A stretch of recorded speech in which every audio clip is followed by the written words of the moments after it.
Bismillahirrahmanirrahim. Assalamualaikum warahmatullahi wabarakatuh. Kaifa halukum al-an? Ana bi khair walhamdulillah ya Ustaz. Syukran. Bapak selalu berharap keadaan kalian selalu sehat, selalu semangat untuk tetap belajar.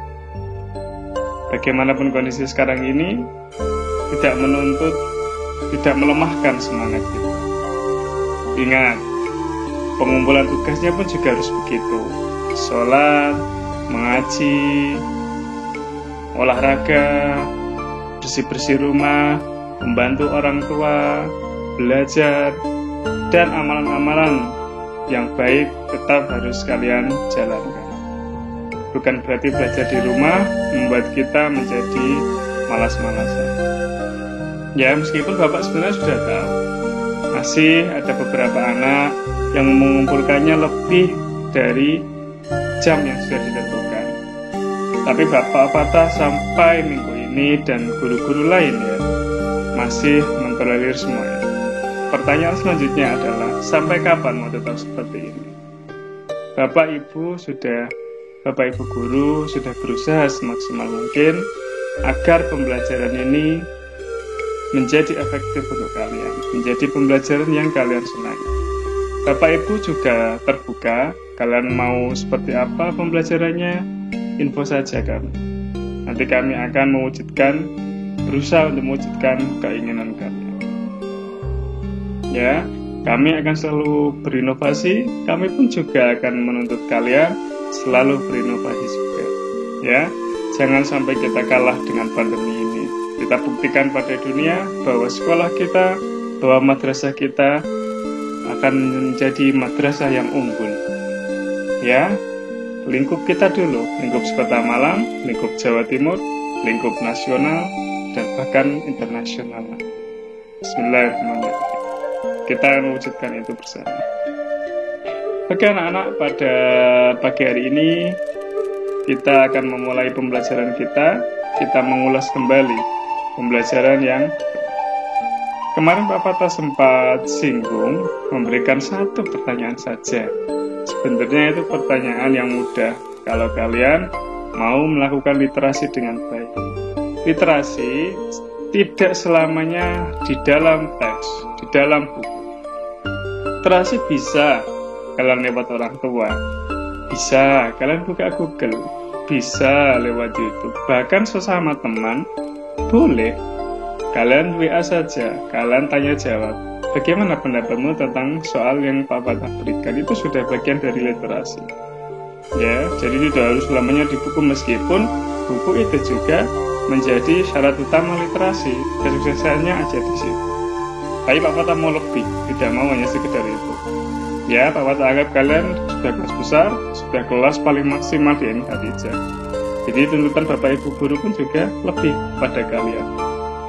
Karena harus ada pembeda antara kelas bawah dengan kelas atas.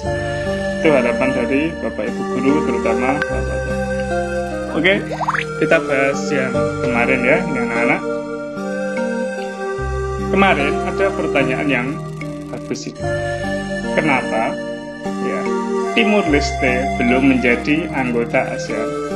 Alhamdulillah, Bapak, terima kasih pada kalian. Hasil literasi kalian menunjukkan sangat bagus sekali. 90% Google Form mengatakan dari evaluasi Pak Fatah, kalian sudah menemukan jawaban dari soal ini. Meskipun ada beberapa anak ya yang masih belum melakukan literasi dengan bagus, karena jawabannya terlihat sekali sangat sedikit dan belum memenuhi kriteria yang Pak Fatah inginkan. Nah, Pak Fatah pesan pada anak-anak tersebut harus melakukan literasi sejak dini. Dimulai, mumpung kalian sudah di rumah, sudah dipasang wifi, ada data, kalian gunakan maksimal itu. Ya, jangan sia-siakan fasilitas yang diberikan oleh Bapak Ibu kalian. Kita lanjutkan anak.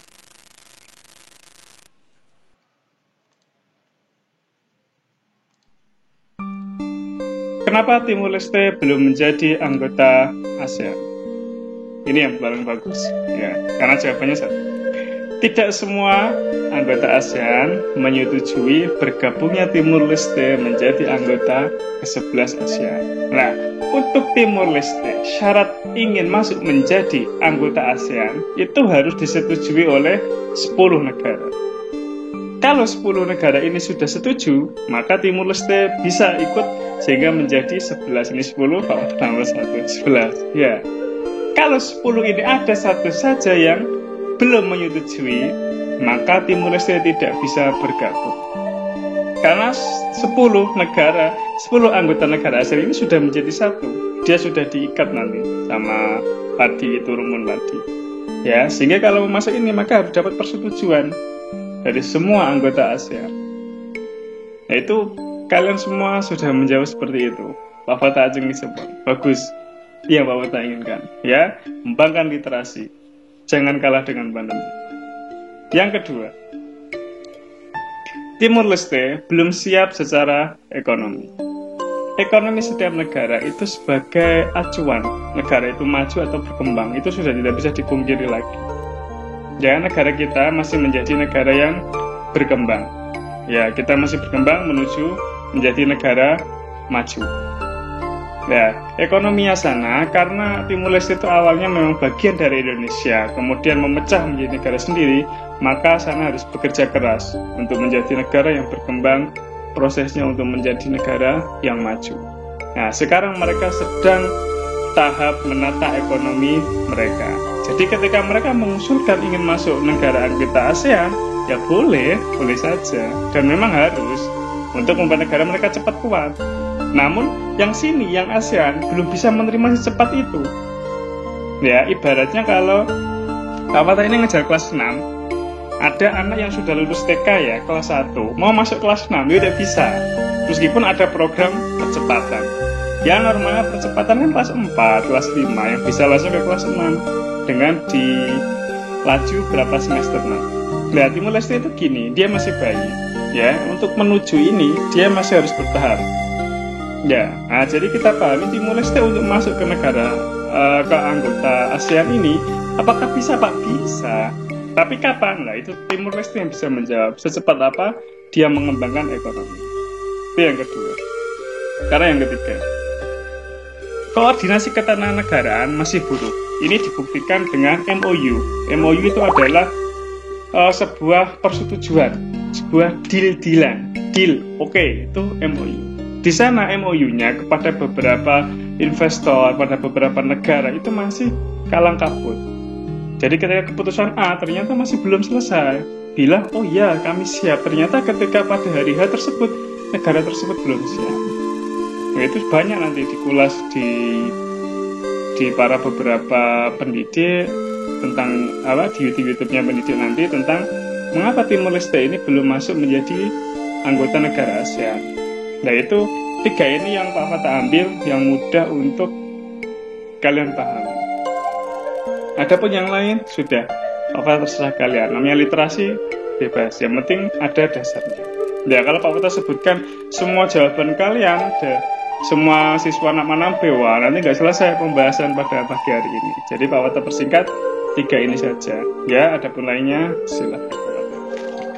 Oke anak-anak, untuk materi pada minggu ketiga kita nanti akan belajar tentang 3 item. 1. Sistem pemerintahan anggota negara ASEAN. 2. Mata uang setiap anggota negara ASEAN. 3. Arti lambang ASEAN. Kita langsung bahas yang pertama. Kalian bisa lihat di cetak halaman 115 tema 1 ya. Silakan. Oke. Ini anak-anak, kawasan Asia Tenggara merupakan wilayah yang luas perairannya. Ini terkadang memang negara kepulauan ya. Luas perairannya itu lebih besar dibandingkan luas daratan. Itu sudah terkenal kalau di Asia Tenggara itu. Maka keputusan-keputusan yang terkait permasalahan kelautan itu akan sangat dibahas terus-menerus karena banyak pembahasan di situ. Karena luas lautnya daripada daratnya. Seperti negara kita kan, kita terkenal dengan negara kepulauan karena pulaunya lebih banyak daripada daratnya.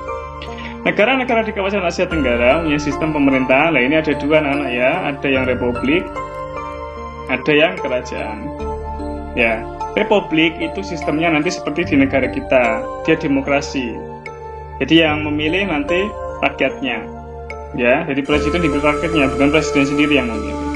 Kalau kerajaan nanti bersifat dari raja. Dari seorang raja nanti memilih untuk meneruskan siapa yang akan menjadi raja, dia yang memilih. Jadi menyerahkan jabatannya kepada calon raja selanjutnya, bukan dari rakyat yang memilih. Jadi sudah bertolak belakang begini anak ya, antara republik dengan kerajaan. Kalau republik nanti rakyat yang memilih. Kalau kerajaan, maka sang raja nanti yang memilih untuk meneruskan pada siapa tahtanya ini, kerajaan ini diteruskan. Biasanya cenderung ya pada anak keturunannya. Ya seperti di film-film banyak kan tentang kerajaan-kerajaan, kan pasti anaknya nanti yang menjadi raja di selanjutnya. Lanjut. Nah ini Bapak kita buat, ini Mataba. Nah ini gini anak-anak, ini kan kita baca ya Thailand, Kamboja, Laos, Malaysia, dan Brunei itu bentuk kerajaan. Tapi anak-anak, Laos ini memang kerajaan. Ini dahulu ternyata anak-anak. Sekarang Laos setelah dijajah sama Perancis, merdeka, sekarang Laos menjadi sistem republik. Jadi tinggal 4 saja ya, Mataba. Malaysia, Thailand, Brunei Darussalam, dan Kamboja. Nah ini kalau ini kalian ingat aja, ingat makanan saja ya, ada makanan martabak, itu saja. Itu adalah tentang kerajaan. Pokoknya selain Indonesia ya sudah itu saja martabak. Kalau ada Indonesia dan selain 4 negara ini, berarti itu sudah seperti negara kita. Sistemnya kerajaannya adalah republik. Nah ini dibuktikan dengan kalian lihat dicetak saja. Nah ini cetak tema 1 halaman 119 yang mengatakan bahwa Laos, ini kan kepala negaranya ini masih presiden, ya bukan raja. Kalau begitu berarti dia kepresidenan, berarti republik. Ya ini memang dia awalnya kerajaan, ini kerajaan Sita Gajah, kerajaan ini. Ya namun setelah dijajah sama Prancis ya ini sama Prancis, merdeka, baru dia merubah sistem kenegaraannya menjadi presiden. Nah sama dengan Nusantara dulu, ada kerajaan Islam. Setelah para pemuda ya membuat kesepakatan kita memakai nama negara Indonesia, baru akhirnya setelah merdeka dibuatlah sistem pemerintahan republik, nanti presidennya oleh Soekarno. Yuk. Oke, sebagian besar mata pencaharian penduduk Asia Tenggara adalah bercocok tanam. Seperti yang kita bahas kemarin minggu lalu ya, bahwa mayoritas adalah pertanian dan perkebunan. Oleh sebab itu, kerjasama di bidang produksi hasil pertanian dan perkebunan dibahas selama di Bali, dibahas bersama di Bali pada tahun 2003. Nah ini mata uang ASEAN, ini Pak Wata buat biar kalian cepat dalam memahami tentang mata uang negara ASEAN.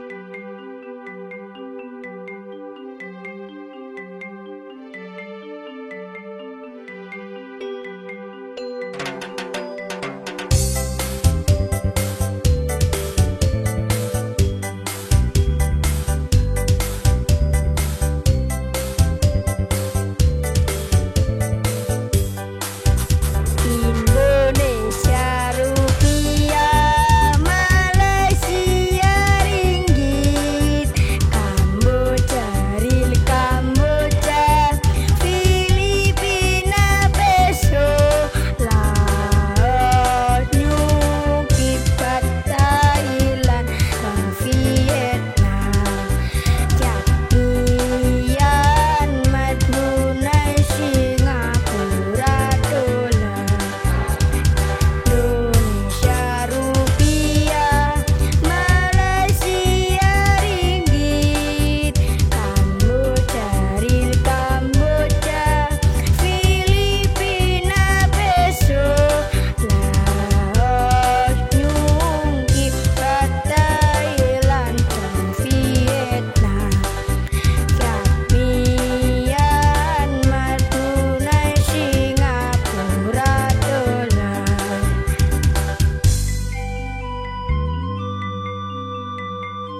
coba ya.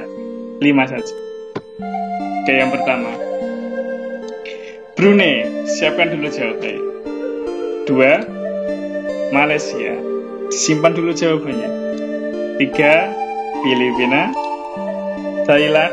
Yang terakhir Singapura. Kira-kira sudah? Close book ya. Close book itu fungsinya untuk memperkuat recalling kita. Ya boleh lihat buku, cuman sekarang kita tes saja kecepatan, kekuatan hafalan kita. Ya, coba kita jawab satu. Brunei apa Brunei? Hah? Ya, pinter. Dolar Brunei. Malaysia, ini negara tetangga loh nak. Upin-ipin banyak apa? Ya, pinter. Pasti tahu kalau ini ringgit. Filipina? Gampang itu. Nah, pinter. Peso. Thailand? Huruf B. Ya, bahat. Singapura? Pinter. Sama dengan Brunei ya. Dia dolar Singapura. Oke. Sekarang kita lanjut ke arti lambang ASEAN. Kita kupas satu persatu arti lambang ASEAN. Kenapa kok lambang ASEAN bentuknya seperti ini? Itu kan perlu. Nah, kita kupas pada pagi hari ini. Pertama, pada warna biru. Ya, warna biru ini, biru-biru ini. Biru melambangkan perdamaian dan keamanan. Nah, ini sudah menjadi wajib. Ya, setiap negara itu keinginannya ya damai. Nggak ada negara yang mau tidak damai, yang mau dijajah nggak ada. Asia Tenggara itu, negara anggota ASEAN itu yang belum pernah dijajahnya satu. Tahu kalian apa?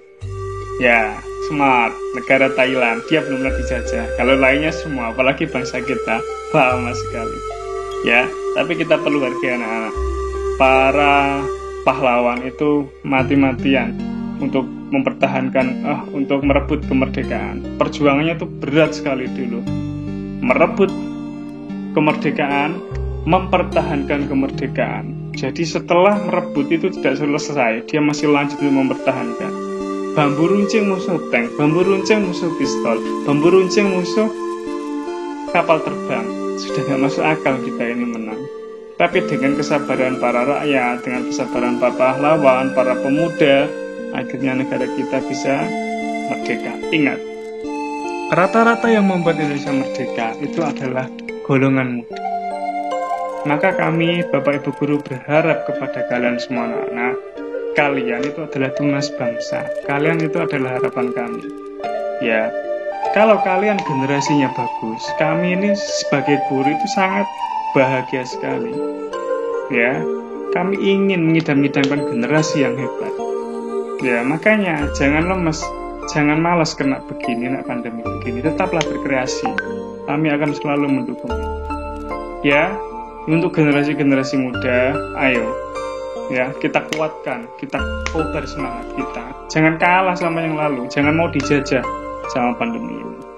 Ya, tidak perlu bingung, tidak perlu putus asa, apalagi mengerjakannya terlambat. Nah, itu sudah jelas. Ya, larinya kemana? Generasi yang tangguh, maka mengerjakannya tepat waktu, tetap membantu orang tua.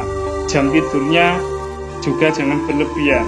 Jam 8 Zoom, masih tidur di kamar. Jam 9, setengah 9, jam 9 baru bangun, login di Zoom, ikut gabung, materinya sudah mau habis. Terus bagaimana kalau begitu? Ya, new normal, ini peradaban baru. Peradaban yang positif, jangan buat peradaban yang negatif. Ya, itu pesan Bapak. Kita lanjut. Sekarang putih.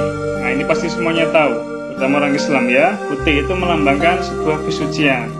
Ya, makanya pada agama kita itu suka warna putih karena cenderung di sebuah kesucian. Kita berharap kesucian hati kita nanti biar mudah diberikan ilmu oleh Allah Subhanahu wa taala. Lanjut, yang ketiga, warna merah ini ya, di biru, putih, merah. Nah, merah ini sudah tahu kan, ini sudah ramai sekali kalau merah. Semua orang pada tahu kalau merah. Merah itu berani, nak. Makanya laki-laki itu cenderung suka warna merah karena laki-laki itu berani. Ya, adapun perempuan yang suka warna merah ya berarti perempuan itu berani. Ya, lanjut. Biru, putih, merah sudah. Sekarang yang terakhir ya nak ya, kuning. Kuning itu melambangkan kemakmuran dan kesejahteraan. Ini cita-cita semua negara, bahkan menjadi tujuan negara ya. Itu adalah ingin memakmurkan dan mesejahterakan rakyatnya. Kalau rakyatnya sejahtera, makmur, presidennya kata semua Jawa yang menjabat di ketatanegaraan itu juga senang sekali, karena itu tujuan utama sebenarnya. Ya, cita-citanya adalah rakyatnya ini harus makmur. Maka ini perlu dilambangkan ya, dikasih warna kuning. Terus, nah ini kenapa kok bentuknya lingkaran Pak? Nah ini, lingkaran melambangkan persatuan antara negara-negara anggota ASEAN. Jadi ini kan bersatu tuh, nah. Ini tanpa dipisah. Ya, begini ya. Ini kan tanpa pemisah. Kalau sudah ada pemisah beginilah katakanlah sudah bukan lingkaran. Ya, makanya tetap harus bersatu. Ketika diserang, maka ini juga bisa saling membantu. Ketika sini sudah mulai cekung, ya tinggal dibantu biar tidak cekung, didorong. Nah, itu adalah maksud orang zaman dahulu. Kenapa lambangnya harus lingkaran seperti ini? Nah, mereka berdoa, mereka berharap ini adalah persatuan negara-negara kita. Persatuan negara-negara yang berada di Asia Tenggara. Ya, makanya jangan dianggap remeh. Nama kalian itu adalah harapan dari orang tua kalian. Doa, nama itu adalah simbol doa orang tua kalian kepada kalian. Makanya setiap anak namanya pasti itu bagus. Ya, bagus saat itu. Orang tua itu juga bekerja keras untuk memberikan nama pada kalian. Ya, karena itu adalah simbol harapan. Sama dengan ini, lambang ASEAN ini juga adalah simbol. Mereka berharap dengan adanya organisasi ini bisa membantu setiap negara. Namanya disimbolkan biar persatuan, biar tidak berkelahi sesama anggota ini. Lanjut. Ini yang terakhir ya, ikatan rumpun ini. Ya ini kan padi kan, ini kan harusnya kan lurus ya, tapi tengahnya itu cekung. Itu adalah ikatan rumpun padi ya. Dia diikat tengahnya. Ikatan rumpun padi melambangkan harapan para tokoh pendiri ASEAN agar terikat dalam persahabatan. Jadi ketika dia pisah itu raket. Sama seperti dulu ada hadis Rasul kan yang mengatakan bahwa anak wakafil yatim itu ya Nabi kalau dengan anak yatim itu adalah gini ya, dia dekat sekali, tidak ada pemisah kan ya, dekat. Sama dengan rumpun padi ini, dia diikat sangat erat sekali agar keanggotaannya ini erat sekali, tidak terpisahkan. Nah seperti itu. Nah sekian dari Pak Patah anak-anak. Untuk tugasnya nanti Pak Patah share di Google Formulir. Untuk IP, kalau kemarin bahasa Arab ya bahasa Arab itu kan melampirkan, tambahkan file foto saat sholat duha. Nanti yang nggak bisa ya duhur, asar, maghrib sampai isya karena batasan mengumpulkannya jam 8. Ya, jika IPS ini nanti kalian melampirkan foto saat mengaji. Jika yang halangan bisa foto saat mengerjakan tugas ya. Yang bahasa Arab kemarin masih ada beberapa anak yang masih belum mengumpulkan. Apa mohon jangan terlambat mengumpulkan ya, biar pembelajaran ini berjalan lancar. Kalau ini dianggap remeh, kita malas-malasan nanti gak karuan. Ya, kalian lulus nanti juga tidak maksimal ilmunya. Ya, kita selalu upgrade ilmu, kalian juga harus mengikuti itu. Jangan dilewati tahapan-tahapan ini. Ya, nanti kasihan. Kalian lulus nanti ilmunya kurang berkenan. Ya, semua dari tugas dari Bapak Ibu Guru dikerjakan semampunya. Jangan sampai tidak. Lanjut aja dikerjakan terus. Apapun hasilnya itu urusan nanti, yang penting kita sudah usaha, itu sudah bagus. Yang nggak boleh itu tidak mengumpulkan sama sekali, ya. Harapan Pak Patah segera dikumpulkan untuk IPS ini, jangan sampai terlambat anak-anak ya, maksimal jam 8. Kalau memang ada halangan nanti izin di Pak Patah saja, ya, karena Pak Patah merekapnya jam 8 nanti Pak Patah rekap. Oke, sekian dari Pak Patah. Ada mini, wallahu minkum. Assalamualaikum warahmatullahi wabarakatuh.